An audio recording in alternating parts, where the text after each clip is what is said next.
자, 이제 교재 277페이지 주택의 공급 관련한 주제 살펴보겠습니다. 그래서 입주 예정자 보호대책 등부터 나와 있는데요.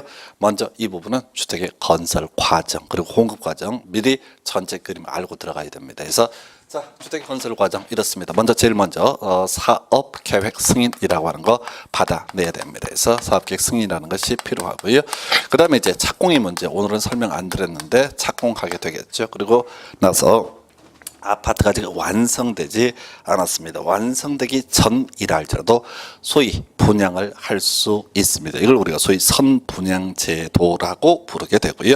자, 그래서 일반적으로 착공하고 나서 공사 진척률 40%에 다다르게 되면 이 사업 주체는요, 바로 입주자 모집 공고라고 하는 아파트 분양 광고를 할 수 있는데 그 전 단계로서 이것이 정말 공사 진척률 100분의 40인지를 확인하는 과정이 이런 얘기예요. 입주자 모집 공고라고 하는 것을 승인해 주십시오라고 하는 입주자 모집 공고 승인 신청이라고 하는 것을 하게 됩니다. 그럼 시군구청장이 공사 진척률 40%네라고 확인 도장을 찍어줘요. 그러면 이때 이 사람이 뭘 할 수 있다? 입주자 모집 공고라고 하는 것을 할 수가 있습니다.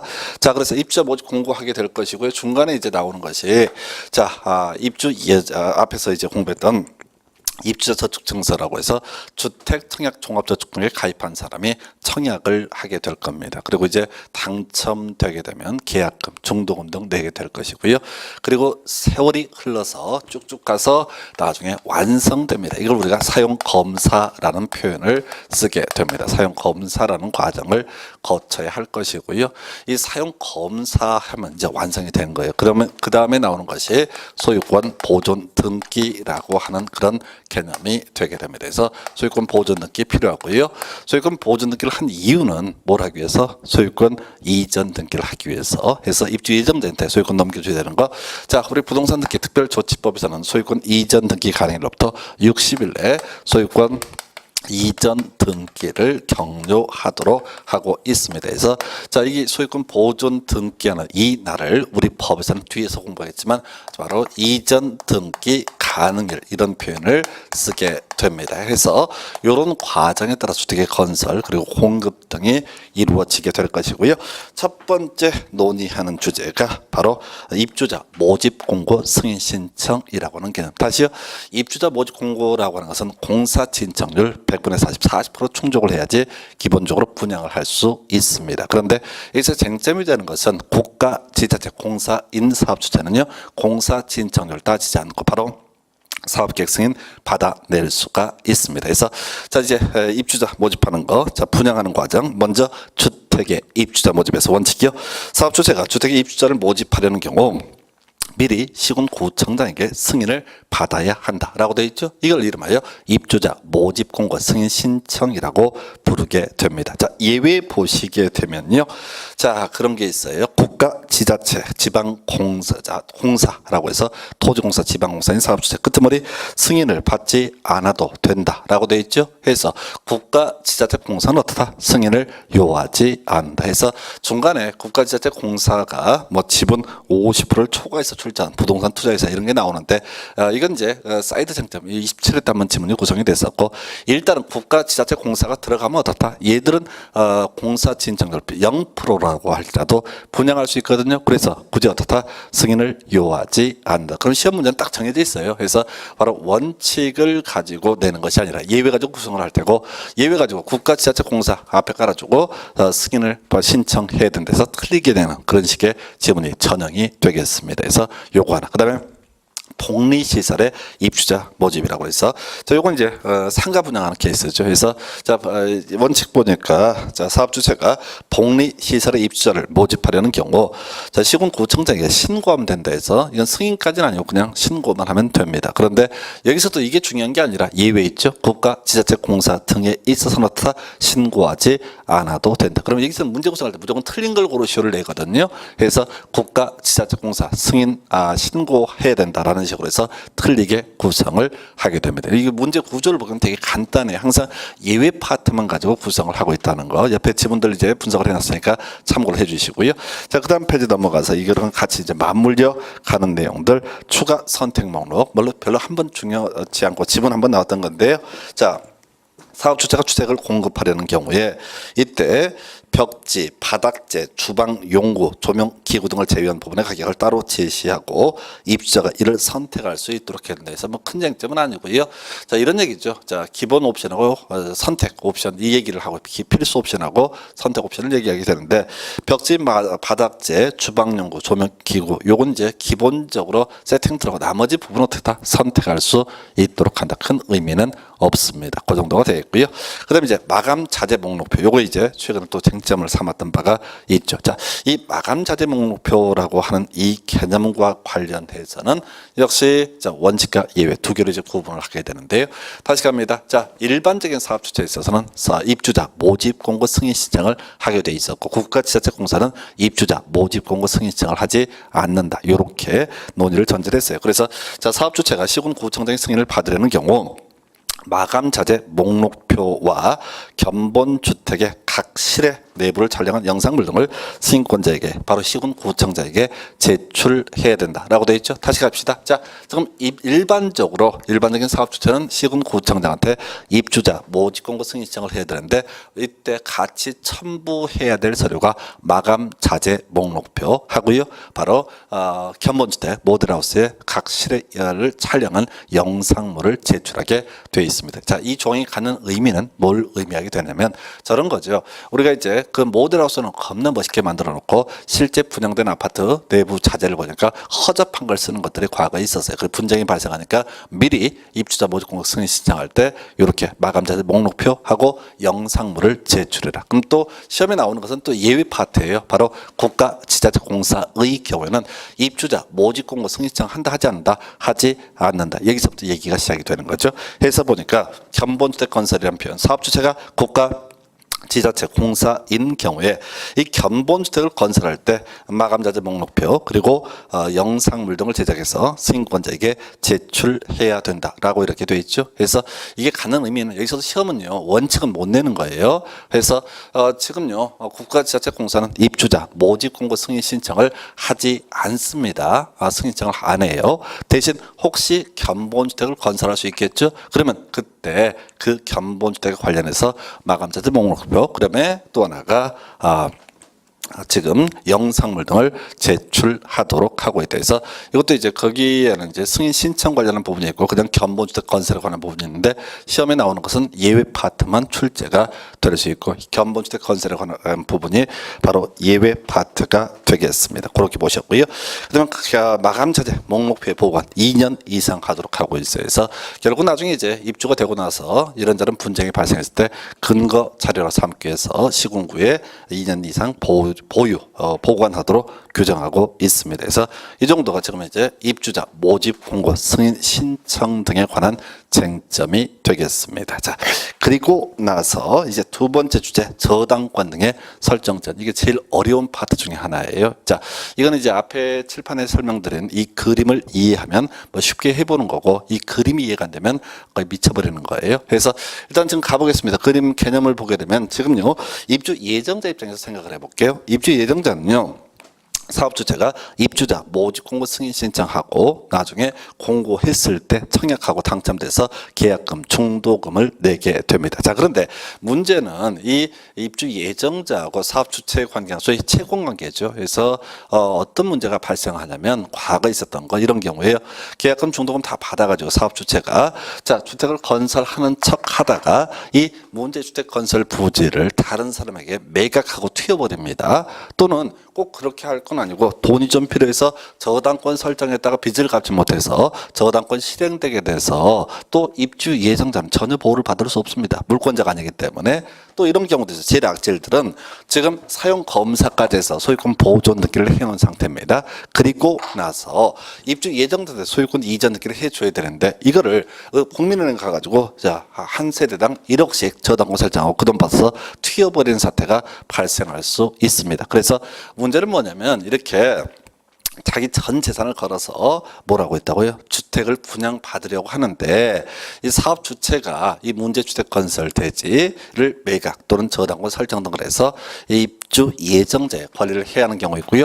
또 만들어진 주택에 대해서 이렇게 저당권 설정을 하다거나 매각 등을 해서 입주 예정자의 이익을 해야 하는 경우가 있습니다. 그래서 우리 법에서는 이 문제 주택 건설 대지 혹은 뭐에 대해서 바로 주택 등에 대해서 이 주택 등에 대해서 뭘 해라. 자, 소위 저당권 설정 등을 금지를 하고 있습니다. 상당히 법조문이 긴데요. 이렇게 되어 있어요. 자, 그 원칙에서 사업 주체는 주택 건설 사업에 의해서 건설된 주택 및 대지에 대해서 자 외울 거 입주자 모집 공고 승인 신청을 이후부터 소유권 이전 등기를 신청할 수 있는 날 이후 60일까지 기간 동안 소유 입주 예정자의 동의 없이 다음의 행위를 해서는 안 된다 해서 다음의 행위는 중요한 게 아니고요. 그게 이제 제일 세 번째가 매각, 처분 이런 게 있고 저당권 설정, 용익물권 설정 등이 예시가 되는데 그건 중요한 게 아니고 기간 물어보는 거예요. 언제부터 입주자 모집 공고 승인 신청일 이후부터 여기서부터 잡는 거죠.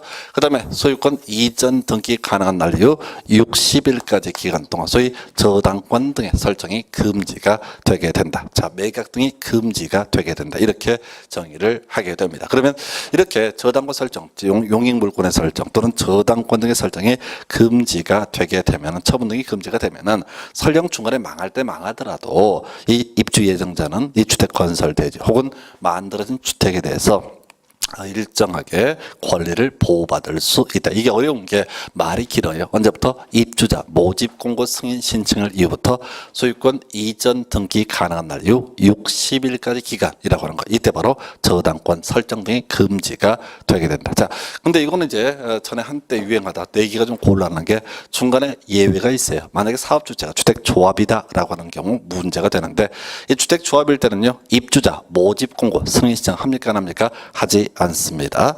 입주자 모집 공고 승인 신청이라는 게 결국은 일반 분양을 할 때 하는 것이 입주자 모집 공고 승인 신청이거든요. 그럼 주택조합은 조합원이 다 정해져 있기 때문에 입주자 모집 공고 승인 신청을 전혀 할 이유가 없는 것이고요. 그래서 자 문제가 되는 것이 바로 주택조합에 있어서는 이 입주자 모집 공고 승인 신청일 대신에 사업계획 승인 신청일 이렇게 얘기합니다. 그래서 이 사업계획 승인 신청을 이후 바로 소유권 날로부터 소유권 이전 등기 신청할 수 있는 날 이후 60일까지 기간 동안 소위 저당권 설정이 금지가 되게 된다. 해서 하여튼 이 문제 쟁점은 주로 이제 이 기간을 갖고 주로 문제 쟁점을 삼고 있고 이게 어려워요. 표현들이 상당히 길기 때문에 상당히 부담스러운 부분. 그래서 이게 지금 19회 20회 때까지 출제가 되다가 최근 5년간 아예 출제가 5, 6년간 안 나오고 있는데 하여튼 준비하셔야 돼요. 지금 공급 파트에서는 거의 지금 5개 쟁점을 공부하게 될 텐데요. 그 중에서 자 지금 몇 개, 자, 3문제 정도가 보통 출제가 돼요. 많이 출제가 되기 때문에 그 중에 5개 주제 중에 하나가 저당권의 설정 금지라고 하는 그 기간 물어보는 게 하나의 출제 포인트가 된다라고 할 것이고, 그럼 넘어가세요. 여러분 교재 그 다음 페이지 가게 되면 부기 등기라고 하는 거 나와 있습니다. 그래서 문제는 이거죠. 지금요 이 아파트 건설 부지이고 어떤 주택이 만들어져서 소유권 보존 등기를 한 상태입니다. 자, 근데 매각하지 마라, 저당권 설정하지 마라라고 얘기를 백날 해봤자 매각해버리고 저당권을 설정을 하게 되면 어떻다고요? 이 사람은 전혀 보호를 받을 수가 없습니다. 그러면은 자 이걸 사겠다는 사람 또는 저당권 설정하고 돈을 빌려주겠다는 사람한테 경고해야 되죠. 바로 이게 부기 등기라고 하는 개념이 되는 겁니다. 그래서 시기가 출제가 됐었죠. 바로 대지에 대해서는 입주자 모집 공고 승인 신청과 동시에 주택에 대해서는 소유권 보존 등기와 동시에 어떻게 해라 부기 등기를 해야 된다 해서 시기를 갖고 쟁점을 삼습니다. 그래서 이렇게 가볼까요? 자 지금 입주자 모집 공고 승인 신청할 때 이 사람이 자 공정률이 40%다라고 하는 것도 준비를 해야 될 것이고, 그다음에 이 대지된 자 소유권 등기 부분에 바로 이것은 어떻다 매각의 대상이 되지 않는다, 저당권의 대상이 되지 않는다, 해봤자 말짱 꽝이다 이런 식의 경고문을 붙이는 거, 대지에 관한 부기 등기가 필요한 시기가 될 것이고, 한편 주택에 대해서는 이제 소유권 보존 등기가 있게 되면은 그때 동시에 어떻게 해라 바로 부기 등기 매각 저당 저당권 등의 설정 대상이 되지 않는다라고 하는 것을 부기등기라 해서 하여튼 지금까지 문제는 기간하고요. 기간 얘기하고 바로 부기등기 시기만 출제가 됐습니다. 그리고 거기다 욕심 부리게 되면 국가지자체공사 등은 어떻다? 이때는 부기등기를 하지 않는다. 자, 여기는 이제 여러 가지 의미를 가지고 있는데 첫 번째, 국가지자체공사는 믿을 수가 있다. 이게 하나고요. 두 번째, 자 볼까요? 제일 그게 큰 이유가 두 번째 쟁점이 국가지자체공사는 입주자 모집공고 승인 신청 자체를 하지 않습니다. 그래서 대지된 부기등기 시기라는 것 자체도 개념상 성립할 수 없어요. 본질적으로 믿을 수 있기 때문에 부기등기를 하지 않는다 해서 총 세 가지 쟁점, 그중에 첫 번째가 제일 어려웠어요. 해서 입주자 모집 공고 승인 신청을 이후부터 소유권 이전 등기 가능한 날로 60일까지 기간 동안 소위 저당권 설정 등이 금지가 된다. 다만 사업 주체가 주택조합일 때는 사업계획 승인 신청일 이후부터 소유권 이전 등기 가능한 날로 60일까지 기간 동안 소위 저당권 설정 등이 금지가 되게 된다. 그리고 자 대지에 대해서는 입주자 모집 공고 승인 신청과 동시에 주택에 대해서는 소유권 보존 등기와 동시에 부기 등기를 하도록 한다. 이렇게 가야겠고, 그래서 응용 들어가면 안 돼요. 주택조합에 있어서는 입주자 모집 공고 승인 신청이 아니라 바로 사업계획 승인 신청과 동시에 이런 식으로 들어갈 필요 없어. 이렇게까지 문제 구성을 디테일하게 구성하지는 않습니다. 그래서 딱딱 끊어서 출제를 해요. 그래서 자 이래서 이제 공법이 한편은 어렵기도 해. 너무 많은 내용을 알고 있어도 이게 앞뒤가 안 맞게 출제가 되기 때문에 해서 이 정도까지. 그리고 결국은 뭐냐면은 출제위원들이 내는 방식으로 이제 공부를 하시면 되는 겁니다. 그래서 그 정도 말씀드렸고, 자 이제 세 번째 주제, 상당히 큰 주제인데요. 분양가 상한제라고 하는 주제 살펴보겠습니다. 그래서 자 분양가 상한제 기본 구조는 그런 거죠. 이 아파트 분양하는 사업 주체가 집 멋대로 분양가를 책정할 수 없고 일정 기준에 맞춰서만 분양가를 책정하게 되는 것을 소위 분양가 상한제라고 부르게 됩니다. 크게 두 가지로 분류해요. 자, 공공택지라고 하는 것은 무조건 분양가 상한제를 적용을 합니다. 한편 공공택지 외 택지, 이걸 우리가 보통 민간택지라고 부르게 되는데 이 민간택지 부분에 대해서는 무조건 분양가 상한제를 적용하는 것이 아니라 국토교통부 장관이 분양가 상한제 지정적으로 지정을 했을 때 바로 이때 분양가 상한제를 적용을 하게 됩니다. 이게 이제 전반적인 개설에 관한 부분이고, 첫 번째 논의 포인트, 공공택지가 무엇이냐라고 하는 것이 논의 포인트가 되게 됩니다. 그래서 거기 이제 공공택지라고 해서 뒤에 공동주택 건설용지 이런 표현 나와 있죠. 해서 공공택지는 결론이 뭐냐면 수용 방식을 통해서 조성한 공동주택 건설용지를 가리켜서 공공택지라고 부르게 됩니다. 자, 그래서 종류가 9개가 나와 있나요? 예, 16개 때 이런 시험 문제가 구성이 됐었고요. 그 9개 때려주기도 못 외워요. 그래서 거기 보게 되면 두 가지 도시개발사업 그리고 경제자유구역 개발사업 나와 있죠. 그리고 괄호 열고 무슨 방식이 하는다? 수용 방식에 한한다라고 되어 있어요. 그 다음에 3번부터 9번까지는 뭐 수용 방식에 한한다라는 말이 없어요. 뭔 얘기인 거 아니? 3번부터 9번까지는 그 개념상 애초에 수용 방식을 전제로 하는 사업들이에요. 그러니까 그건 따로 얘기할 필요가 없는 거예요. 자, 그러면 이 파트에서는 자 공공택지 종류를 외우는 게 절대 아니에요. 공공택지가 아닌 것을 외우셔야 돼요. 어떤 거라고요? 도시개발사업 그리고 뭐만 경제자유구역 개발사업만 어떻게 할 수 있다? 틀리게 구성할 수 있다. 근데 경제 자유구역 개발 사업은 겁나 길고 복잡해서 안 내요. 그러면 이 파트는 딱 정형화되어 있습니다. 자, 지금 이제 내게 되면 12년 만에가 다시 출제를 하게 되는 건데, 다음 중 공공택지가 아닌 것을 고르시오라고 나오면 뭐라고요? 바로 도시개발사업. 이렇게 바로 찍어버리셔야 돼. 도시개발사업은 사안에 따라서 다 공공택지가 아니다 해서 이 도시개발사업을 수용 방식으로 시행해서 공동주택 건설 용지를 조성을 하게 되면 그걸 공공택지라 부른다고요. 근데 그건 개념상의 문제고, 그 밑에 문제 한번 봐봐요. 정말 간단하잖아. 공공택지가 아닌 것은 이렇게 나와 있다고요. 답은 5번인가요? 도시개발조합 어쩌고저쩌고 나와 있죠. 자, 이게 답이 되는 거야. 자, 나머지 보지 마. 그냥 외운 게 뭐밖에 없어. 도시개발사업만 공공택지가 아닐 수도 있다 해서 그 집은 5번 집은 겁나 어려운 거예요. 자, 뭐라고 되어 있냐면 도시개발조합이 이런 표현 나와 있죠. 자, 이건 도시개발법까지 이해가 돼야 되죠. 도시개발법에서는 자, 도시개발사업 시행자 조합이다라고 하면 이건 뭔 방식? 환지 방식을 전제로 하게 됩니다. 그래서 도시개발조합이라는 표현이 들어가는 순간 얘는 무슨 방식? 환지 방식. 따라서 무슨 방식이 아니니까 수용 방식이 아니니까 어떻다? 공공택지가 아니다. 이렇게 결론이 떨어지게 되는 거예요. 그래서 문제는 그거예요. 이게 이제 아주 단순하게 그러니까 분석은 제가 해드리고요. 뭐 쳐 외워라. 그러면 쳐 외우시면 되는 거야. 생각 좀 하지 말라고. 그 9개를 외울 수도 없고 외울 이유도 없고 지금 출제할 수 있는 것은 도시개발사업 하나밖에 틀리게 못 냅니다. 그래서 지금 뭐 이게 똑같은 문제를 뽑아도 또 몰라. 학생들은 어차피 모르게 되는데 그저 암기하실 게 뭐라고요? 도시 공동택지 아닌 것을 고르시오라고 하게 되면 사실상 하나입니다. 바로 도시개발사업 요 하나만 어떻다 틀리게 뽑을 수 있다 이렇게 가는 거고요. 그 다음에 이제 나오는 주제가 자 분양가 상한제 적용 대상 지역 지정권자 국토부 장관 되어 있고요. 박스 나와 있어요. 자 이거 골치 아픈데요. 그냥 기계적으로 외우시면 좋겠습니다. 그래서 자 10%, 200%, 20대 1 나와 있죠. 10%, 200%, 20대 1 나와 있죠. 읽지 말라니까요. 읽어봤자 못 외우니까 이건 출제될 가능성이 되게 낮은 부분이에요. 왜냐하면 분양가 상한제에서 한 문제 구성하거든요. 내릴 게 겁나 많거든요. 앞으로 내릴 게 무지 많아요. 그런데 얘는 나올 확률이 정말 낮은데 하여튼 요즘에 주택법 영역에서 숫자 갖고 자꾸 문제 박스 치는 문제가 자주 나오니까 10% 그다음에 200% 그다음에 20대 1 이것만 기억하시면 돼요. 그래서 분양가 상한제 적용적은 뭐라고요? 10% 200% 20대 1. 자, 요건 이제 괄호넣기 형태 문제 그 이상도 이하도 아니에요. 그래서 기계적으로 가실 것 중에 하나가 10% 200% 20대 1 이런 지역에 대해서 국토부 장관이 분양가 상한제 적용 지역을 지정할 수 있다. 근데 이건 어차피 4개 되면은 괄호넣기 문제로 나오니까 퍼센트 10% 200% 20대 1 이렇게 외우시고 넘겨요. 그 다음에 나머지 큰 쟁점 안 되고 그 적용 배제 있죠? 지금 제일 많이 나왔던 것 중에 하나죠.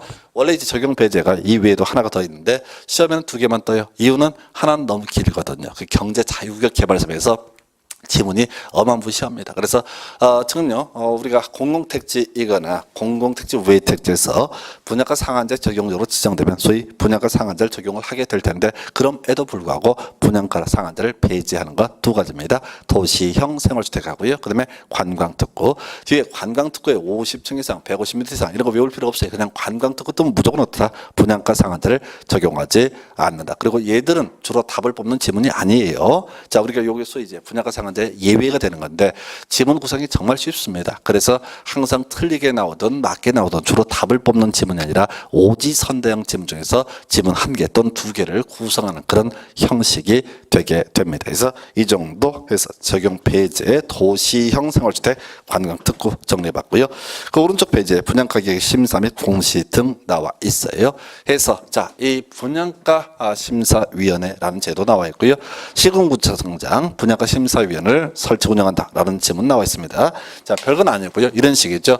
지금 앞에서 공부할 때 자 선분양하기 위해서 입주자 모집 공고 승인 신청 원칙적으로 해야 했었고 그리고 이때 이제 저당권 등기 설정 금지 관련해서 대지된 부기 등기 등도 해야 되고요. 그리고 또 하나가 이 입주자 모집 공고 승인 신청을 할 때 분양가 항목이라고 하는 분양가 항목을 어디한테 시군구청장한테 제출을 하게 돼 있습니다. 그러면 이 분양가 평당 800이다. 그럼 싸요 비싸요? 몰라요. 동네마다 다 달라지니까. 해서 이 분양가 내역을 어디다가 분양가 심사위원회 시군구에 설치하는 분양가 심사위원회 제출하게 되면 분양가 심사위원회 사인하는 거야. 오케이 이 정도는 분양해야 돼 라고 사인하게 되면 그때 바로 입주자 모집 공고를 할 수가 있습니다. 그런데 시군구에 설치된 분양가 심사위원회에서 아무것도 안 해. 그러면 입주자 모집 공고를 할 수가 없는 그런 구조예요. 굳이 뭐 해석을 하자면 좀 금액을 낮추면 뭐 승인을 해주겠다 이런 논리 구조가 되는 건데 어찌됐든 뭐 시험 문제는 더 이상 다뤄지지는 않고요. 분양가 심사위원회 설치해서 실질적으로 분양가 심사위원회에서 사인을 하게 되면 이때 바로 입주자 모집 공고 승인을 내줄 수가 있고 승인 떨어져야만이 입주자를 모집할 수 있다. 이런 논리 구조입니다. 그래서 이 분양가 상한제라는 것은 평당 얼마를 받아라고 강제할 수 있는 건 아니고 그 지역 특성 등에 따라서 너무 과도한 이익을 취한다라고 하면 승인을 안 해주겠다. 이런 논리 구조로 볼 수가 있습니다. 그렇다 치고 분양가의 구성이요. 간단해요. 분양가는 크게 2가지 택지비와 건축비로 구성을 하게 된다. 자 이렇게 간단한 것이 한번 답이 됐던 적이 있었는데요. 지금 법이 개정이 됐죠. 앞에서 공부했던 거 토지 임대부 분양주택이라고 하는 거 있었죠. 토지 임대부 분양주택은 땅을 줘요 안 줘요? 안 줘요. 그래서 토지 임대부 분양주택에 있어서 분양가라고 하는 것은 건축비 하나만 포함이 되게 됩니다. 그리고 그 밑에 이제 뭐 건축비가 무엇이고 그다음에 택지비가 무엇인지 이런저런 지문 나와 있는데 쟁점 안 되고요.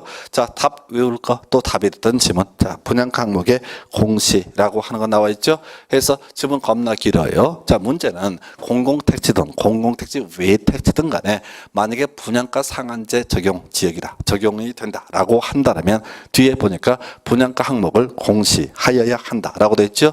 두 번 다 공시하여야 한다라고 돼 있다고요. 근데 옆에 지문 봐봐요. 틀리게 하려면 공시할 필요가 없다. 공시할 필요가 없다. 이런 식으로 해서 틀리게 뽑아주는 거예요.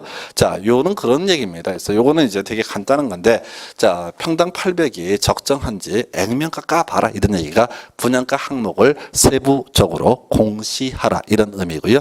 시험 문제는 되게 간단히 구성한다고요. 이걸 읽으면 골치 아파져요. 무조건 어떻게 해라? 공시를 해야 한다. 이렇게 끊어가시는 겁니다. 그래서 딱딱 끊어가셔야 돼. 그 정도 보셨고요. 그 다음 나오는 얘기가 전매 제한, 또 중요한 출제 포인트 중에 하나가 되겠습니다. 그래서 자, 분양가 상한제 주용주택으로 이렇게 되게 됩니다. 그러면 자, 입주 예정자 입장에서는 논리 구조가 뭐냐면은 엄청 비싼 아파트를 좀 싸게 분양을 받았다. 이런 논리 구조예요. 그래서 좀 싸게 분양을 받았다. 그래서 요거 가지고 투기의 대상으로 삼으면 된다, 안 된다? 안 된다. 그래서 최초의 주택 공급 계약 체결 가능일로부터 최장 10년까지 전매 제한을 받게 됩니다. 그래서 기준점이요, 최초의 주택 공급 계약 체결 가능일. 요건 이런 얘기죠. 지금요, 입주자 모집 공고가 지금 이루어져요. 그래서 계약하 추첨 그리고 당첨이 있게 됩니다. 그러면 그날이 그 다음 날이 바로 그때 이제 날짜를 정해 주거든요.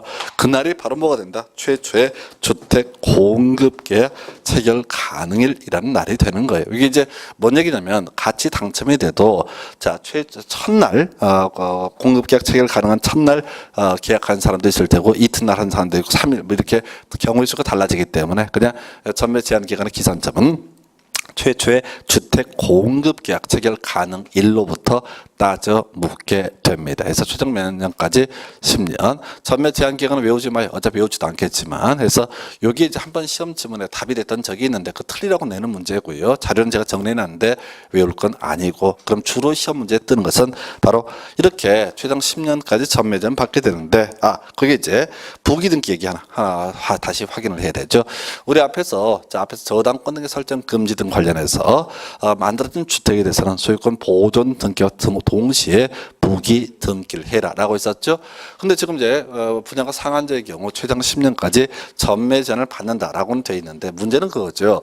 이게 이제 이 분양가 상한제를 매수하는 사람이 이게 분양가 상한제인지 아닌지 알게 뭡니까? 모르죠. 그래서 바로 주택에 대한 소유권 보존 등기와 동시에 부기 등기를 해서 이게 이제 경고문을 붙여달라라고 하는 개념이 부기 등기라고 하는 개념이 되겠습니다. 그래서 이 분양가 상한제 적용 주택과 관련해서 이 분양가 상한제 적용 주택을 공급하는 경우에는 그 주택의 소유권을 제3자에게 이전할 수 없음을 주택의 소유권 보존 등기와 동시에 부기 등기를 해라라고 해서 결과적으로 이 분양가 상한제 적용 주택의 어떤 전매를 막기 위한 그런 수단이 되겠습니다. 경고하기 위한 그런 수단이 될 것이고요.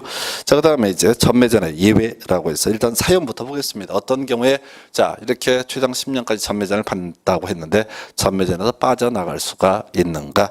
자, 일단 신분상의 원인 상속과 이혼이라고 하는 건 나와 있죠. 그래서 앞에서 계속 강조 드렸었는데요.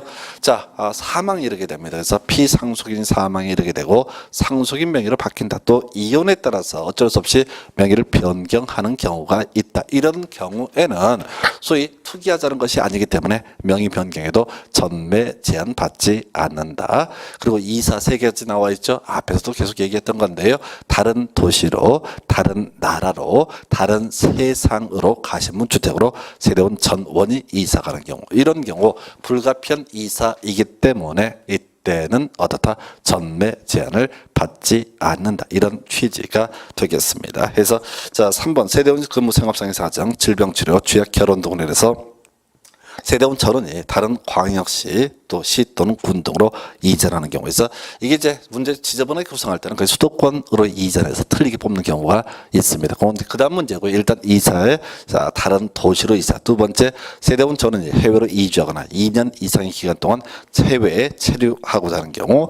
자, 그다음에 5번쯤은 상속에 의해서 취득한 주택으로 세대원 전원이 이전하는 경우에서 공통적으로 세대원 전원이라는 게 포인트가 될 것이고 이사에 있어서 이렇게 해서 자, 상속 이혼하고요. 불가피한 이사 이렇게 세 가지 비교해 드렸고 나머지가 이제 한때 이슈가 됐던 것이 입주자로 선정된 주택 또는 주택의 일부를 배우자에게 증여하는 경우 나와 있죠. 자, 여기서 포인트는 일부 증여입니다. 그래서 이 조항이 갖는 의미는 그거예요.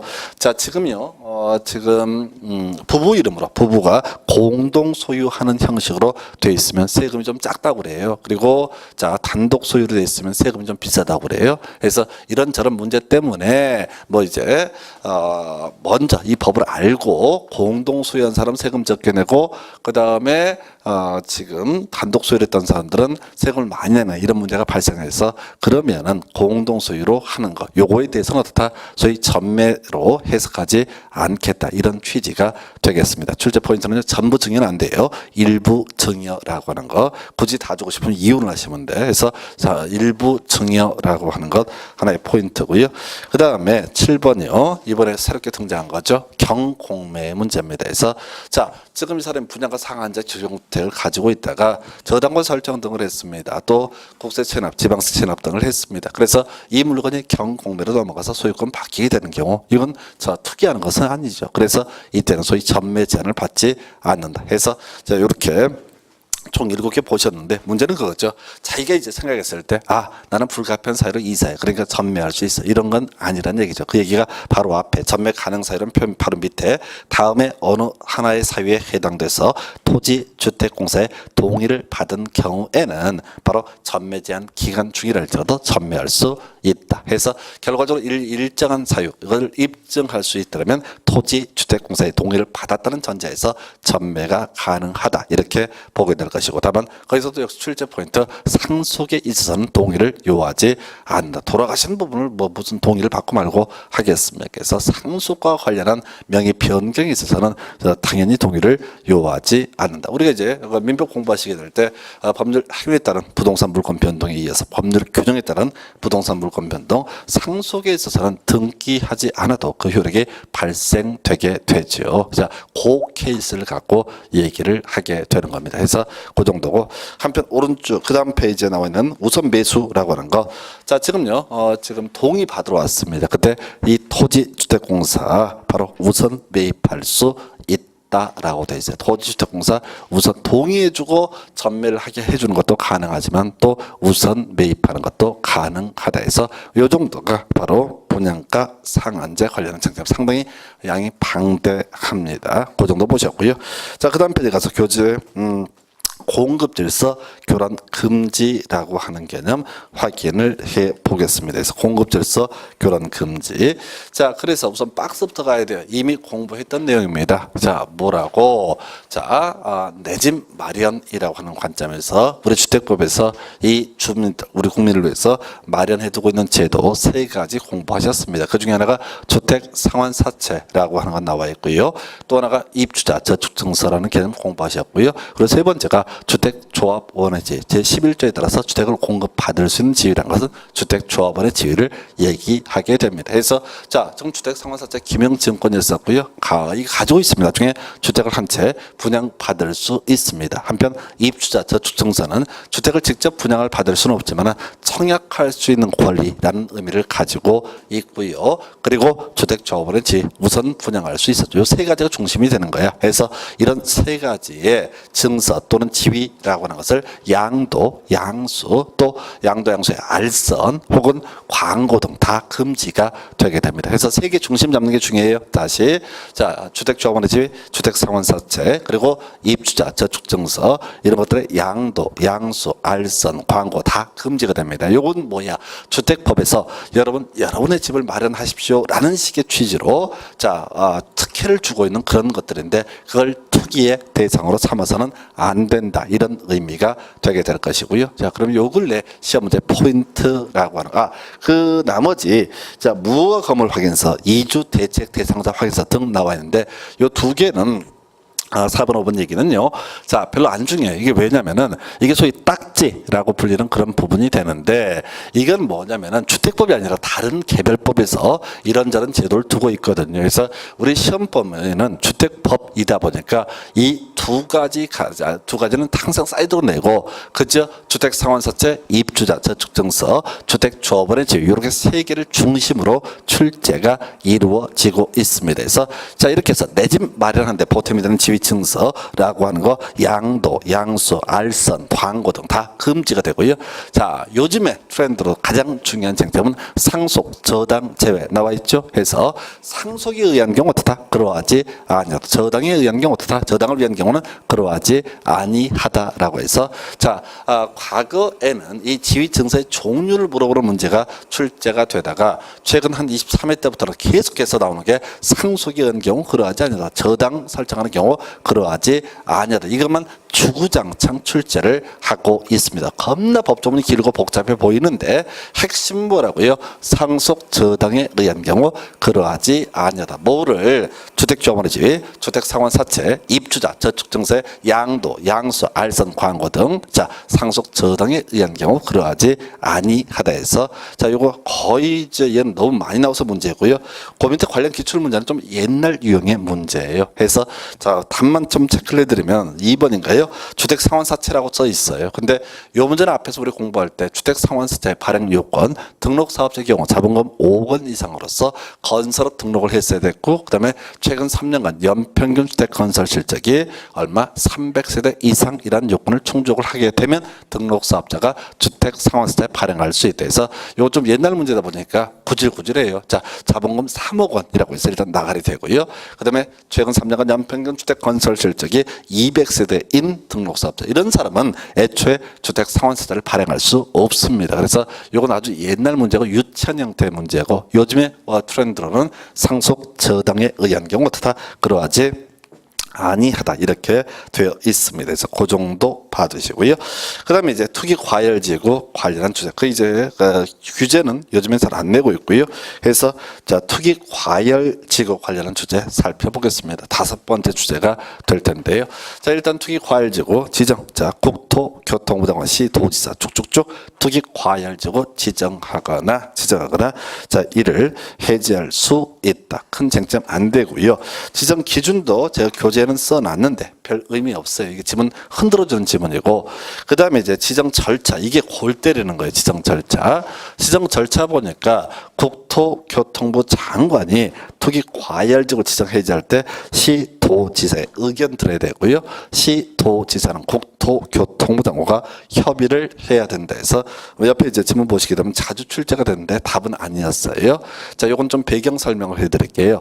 자, 요 문제, 요 지문이 출제되던 시절에 자, 투기 과열지구 이 챕터의 특징을 보게 되면 법조문이 딸랑 2개 있어요. 아까 읽어드렸던 국토부 장관 시도지사 투기 과열지구 지정 해제할 수 있다. 그리고 국토부 장관이 지정할 때 시도지사의 의견 듣고 시도지사가 지정할 때 국토부 장관과 협의를 해야 된다. 딱 지문 2개 있고 한참 뒤에 가면 전매 제한 얘기가 숨어있다는 그런 적이었습니다. 그래서 출제위원들이 이 투기 과열지구를 내고 싶어 환장을 하겠어도 많이 들어봤으니 내고 싶단 말이야. 근데 지문 자체가 없으니까 절차 가지고 장난을 쳐왔던 것이고요.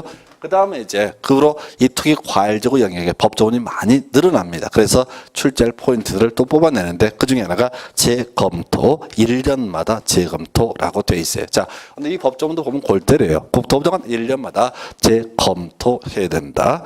근데 우리 앞에서 투기 과열지구 누가 지정한다고 그랬습니까? 국토교통부 장관 또는 시도지사가 지정한다라고 했단 말이에요. 그러면 법 논리적으로 재검토 누가 해요? 국토부 장관 또는 시도지사가 해야 될 것 같은데 문제는 이런 얘기죠. 이 투기 과열지구라고 하는 거 대한민국의 어떤 시도지사도 지정을 하지 않습니다. 왜? 특히 과열 지구가 지정되면 새롭게 분양하는 아파트에 전매 제한을 받게 되거든요.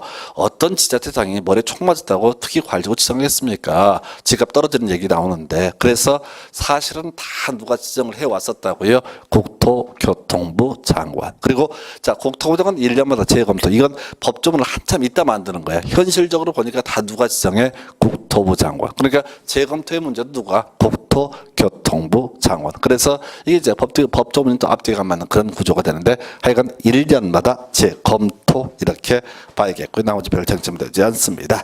그 다음에 이제 투기과열지구에서 전매 제한. 역시 출제 포인트는 바로 여기 있죠. 그래서 자, 투기과열지구에서 새롭게 분양된 아파트 전매 제한을 받습니다. 그래서 그 이제 전매 제한 기간 나와 있는데 큰 의미 없고요.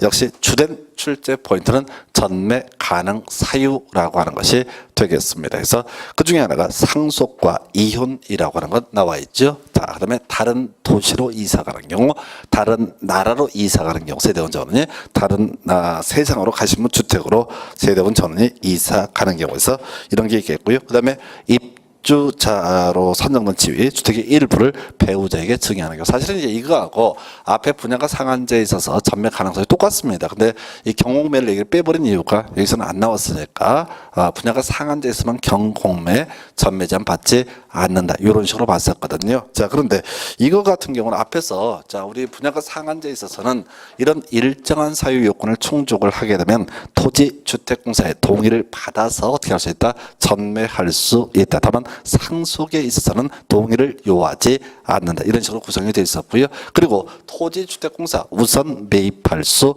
있다, 이런 항목이 있었어요. 자, 여기서는요 약간 틀리는 게 바로 사업주체 동의를 받아서, 물론 상속제이고요, 사업주체 동의를 받아서 이러이러한 사유가 있게 되면 어떻게 할 수 있다? 전매할 수 있다, 이렇게 돼 있고요. 그 다음에 논의하는 것이 바로 우선 매입하고 비슷한 구조로 되어 있어요. 그래서 사업주체 매입이라고 하는 게 마지막 챕터예요. 그래서 전매 금지 규정에 위반해서 주택의 입주자로 선정된 주의 전매가 이루어진 경우 사업주체가 그 매입 비용을 매수인에게 지급한 경우 취득한 것으로 본다라고 되어 있죠. 해서 전매 금지 규정에 위반해서 불법적으로 매수한 사람이 있다고요. 그러면 그 사람이 지급한 금액을 자, 사업주체가 지급하면 어떻다? 자, 일단은 취득한 것으로 본다. 해서 앞에서 구조가 거의 비슷하죠. 자, 토지주택공사 우선 매입할 수 있다. 사업주체 바로 취득한 것으로 본다. 그래서 본질은 똑같은데 법조문이 약간 달리 구성이 되어 있습니다. 그래서 지금 이렇게 해서 투기과열지구 관련한 주제로서 전매 제한 얘기까지 설명을 드렸습니다. 그래서 결과적으로 이 전매 제한 얘기는 자, 어디에서 자, 정비법에서 한번 나오고요. 또 앞에서 주택상환사채 얘기할 때 한번 나오고, 또 분양가 상한제, 그리고 투기과열지구 계속 반복되는 그런 주제에서 이건 거의 줄줄 외우다시피 하셔야 됩니다. 자, 이렇게 해서 이제 지금 오늘 주택법까지 마치고 다음 시간부터 다시 국토기획법부터 시작을 하겠습니다. 오늘 여기까지 하겠습니다. 수고했습니다.